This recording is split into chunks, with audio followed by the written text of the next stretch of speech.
Welcome back to Patrick Christie's Tonight. Now, King Charles and Queen Camilla, they arrived in Australia for their official royal tour of the Commonwealth nation amidst a backdrop of Australian politicians and the wider public calling for a republic, which would boot Britain's royal family out of their constitution. Despite concerns about protest, the royal couple were actually greeted with a spectacular light show. Look at that, projected onto the Sydney Opera House. I mean, that is really lovely. A similar projection planned for the coronation, however, was cancelled back in May last year by one of the same provincial leaders in Australia who decided that he was too busy doing his hair to go and meet the royals. So with resistance against the monarchy persisting across Australia, will this be a farewell tour? I'm very pleased to say that Rafe Heydel-Mankoo, royal historian, joins me now. Rafe, thank you very, very much. Are the Aussies lucky to have them?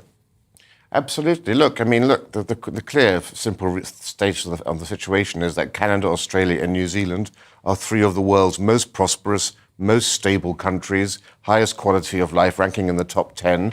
Monarchy hasn't stopped them from getting any of that sort of stuff, you know? And as I said in 1999, when the Republican Prime Minister Paul Keating, dubbed the Lizard of Oz by Fleet Street, when he had a referendum on the issue and it was defeated, I said, if it ain't broke, don't fix it. Australia's working very fine, thank you. And mature, stable countries don't tamper with something that's working very effectively. And actually, this tour is starting off on a very positive note. And I would be actually quite embarrassed to be a Republican today, because republicanism in Australia, as in this country, has been the biggest political failure of modern times, because support for the monarchy today is at its strongest point since 1979. I mean, this is remarkable. For the last few years, it was about 1/3 of Australians wanted to become a republic tomorrow, 1/3 wanted to remain a monarchy, and the rest were either undecided, didn't care, or wanted to kick it down the road. But the new polling shows that actually 45% of Australians want to keep the monarchy. More Australians think it's good than bad. More Australians are proud of it than are ashamed by it.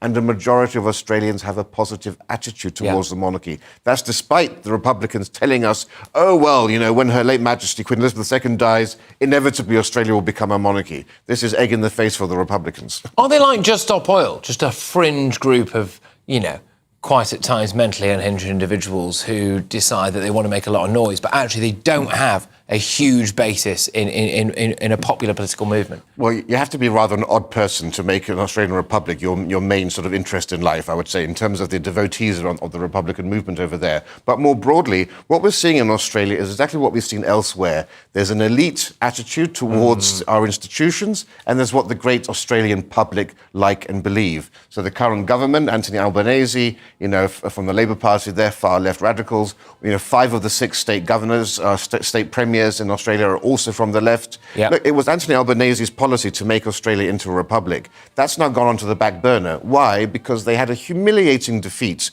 in another referendum recently about giving Aboriginal peoples some more constitutional powers, and they are so smarting with that. And across the world, you know, from the Brexit referendum to the Irish constitutional referendum, which was an attack on the family, to here in Australia, our elites have had their referendums come back with shocking votes because they didn't realise that the people of these countries are still deeply conservative on a small C level, and they like the institution. Yeah, massively out of touch, aren't they? Massively out of touch with wider reality. And I actually am lucky. I've got some Australian friends, and they are quite annoyed at the amount of headlines this generated, because they say that is not representative of Australian people. What are the King and Queen going to be doing when they're going around Australia, etc.? Do we know much detail about it? Because I'm quite concerned that at some point there will be an opportunity for people to make some kind of dirty protest towards them.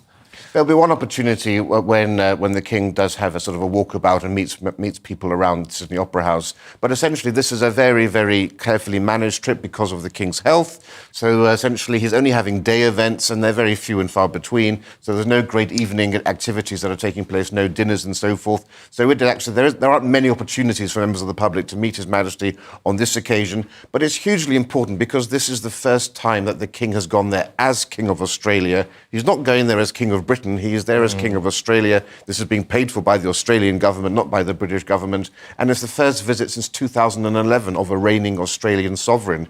And the King has to be seen to be believed, as his late mother used to say. And the Australian crown is so important, but there are very few occasions now when Australians get a chance to become acquainted with the importance of the monarchy, and royal visits are the best way to do that. It pains me to say this. There have been times when I've been a bit critical of some of the things that maybe the King has done. That ridiculous apology to Ngozi Fulani, a.k.a. Marlene Headley.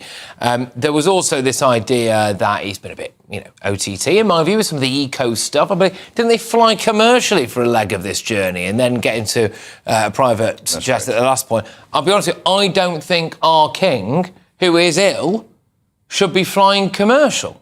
That's not something I would expect. I would expect him to go in all guns blazing. But anyway, he also raised some eyebrows when he said that, he was open to the idea of them not becoming a republic, but having more of a discussion about it. They wouldn't use the word walkabout in case that offended Aboriginal people. And I wondered, has he invited some of this stuff on? Or is it a masterstroke? Because now they're talking about the Republican movement in Australia, it shows how small it is. Yeah, precisely. No, look, His Majesty is simply going along with standard convention. When Australia had its referendum in 1999, the Queen's statement was very much the same. This is a decision for the Australian people. If that's the whole virtue and value of being a constitutional monarchy, is it's a democracy. It's up for the people to decide. When Barbados became a republic in 2021, when Mauritius left in 1992, the royal family said the same thing. This is a matter for you to decide. We're not there for, just for the sake of it. We're there because we're there by public consent. Just out of interest, would Barbados have had a better case for reparations if they'd not become a republic, do you think? No, but I think the problem is, you see, the Caribbean have become infected by the woke mind virus by their proximity to America. So they've, more than anywhere else, that's why you're seeing the Republican element being so strong there, because they bought into all the nonsense about colonialism and reparations, despite the fact it's thanks to the British Empire that the Caribbean states are middle-income countries who rank higher on the Human Development Index than Brazil and Mexico and these countries. So and they have 10 times as much wealth as the countries of West Africa, where the slaves came from originally. Something that I don't think gets spoken about enough is the fact that Keir Starmer is on video, historically, albeit a long time ago, saying that he used to campaign for the abolition of the monarchy. He wanted to brush that under the carpet. He was knighted. He's now got the old Union Jacks behind him all the time.